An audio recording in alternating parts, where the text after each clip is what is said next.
You have drawn a lot of interest about Hunter Biden and some of his activities and some of the investigations. I want to draw a larger question.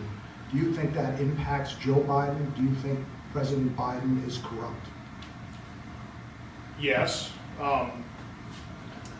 So let's go back to end of 2016, beginning of 2017, when the news story broke about possible Trump campaign collusion with Russia.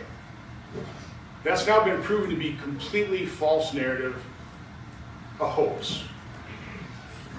I don't really see any members of the media outraged by the fact that they were fed false information. It was through my investigation we found that the FBI knew that the Steele dossier was actually prepared by somebody they had suspected investigated as being a Russian agent. So they knew the Steele dossier was Russian disinformation itself. And yet they allowed the Mueller probe to special counsel to go on. This happened for 2 years. Nobody's ever apologized for it. The media's never made amends. The media's never called out the people that gave them false information. I started investigating Hunter Biden with Chuck Grassley. We obtained Treasury records that showed a vast web of foreign financial entanglements. Now again, these are U.S. records. We're interviewing U.S. persons.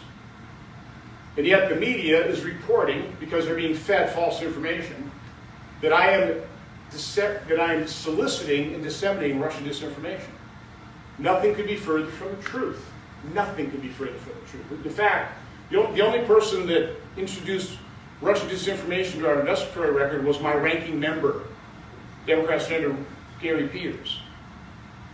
So now we know that Antony Blinken, who was working for Joe Biden's campaign, now Secretary of State, he's the one that contacted Mike Morrell, I think former acting CIA director, to gin up this letter from 51 former foreign intelligence officials, said that the Hunter laptop had all the earmarks of Russian disinformation. Now, our intelligence community, our law enforcement, knew the Hunter laptop was real. They had it in their possession as of December 2019. The FBI, by the way, immediately went to pre-debunk the laptop story in case it ever surfaced. Because as they leave the shop, Mr. McGeisler can look over the show and say, hey, by the way, it's our experience that people who don't talk about these things don't get in trouble.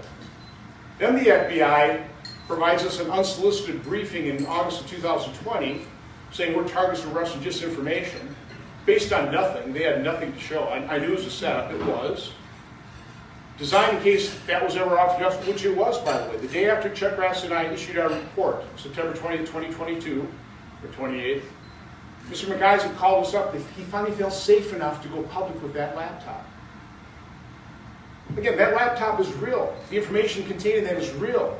The Treasury records that show this vast web of compromising foreign financial entanglements is real. Now we know through more Treasury records, an additional 6 Biden family members were basically on the take. You don't think that's corrupt? You don't think that's sleazy? You don't think that compromised the American president? So again, what the mainstream media has been reporting is that I'm some conveyor of misinformation, that I'm a conspiracy theorist. No, I've been conveying the truth time and time and time again. And nobody's ever been proving me wrong on these things. I keep getting proven correct. And I've definitely been proven correct in terms of Hunter Biden and his corruption and his influence peddling and those conflicts of interest, and how the Biden family Inc.'s sale of the Biden family name certainly compromises President Biden. Remember, that was the whole issue around the Russian collusion hoax with Trump, right? Can you imagine if you have a nice, serious president who has these financial dealings with one of our adversaries? That's why the press bought that lie, hook, line, and sinker. So if you believe he is corrupt, should he be impeached? Well, first of all, he would never be convicted in the Senate.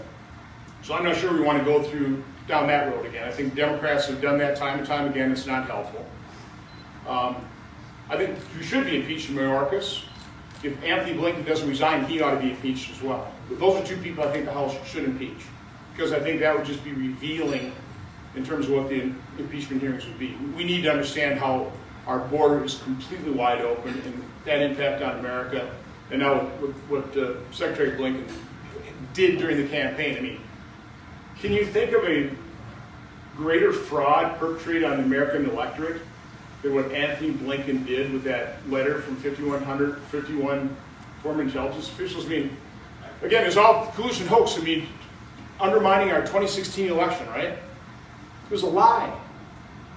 What was a lie was in 2020, perpetrated by the Biden campaign, and then Joe Biden lied in the debate following that. That interfered into our election to a far greater extent than anything Russia or China ever could hope to accomplish. I mean, think of that. Think of that interference of that one letter and those lies by Joe Biden.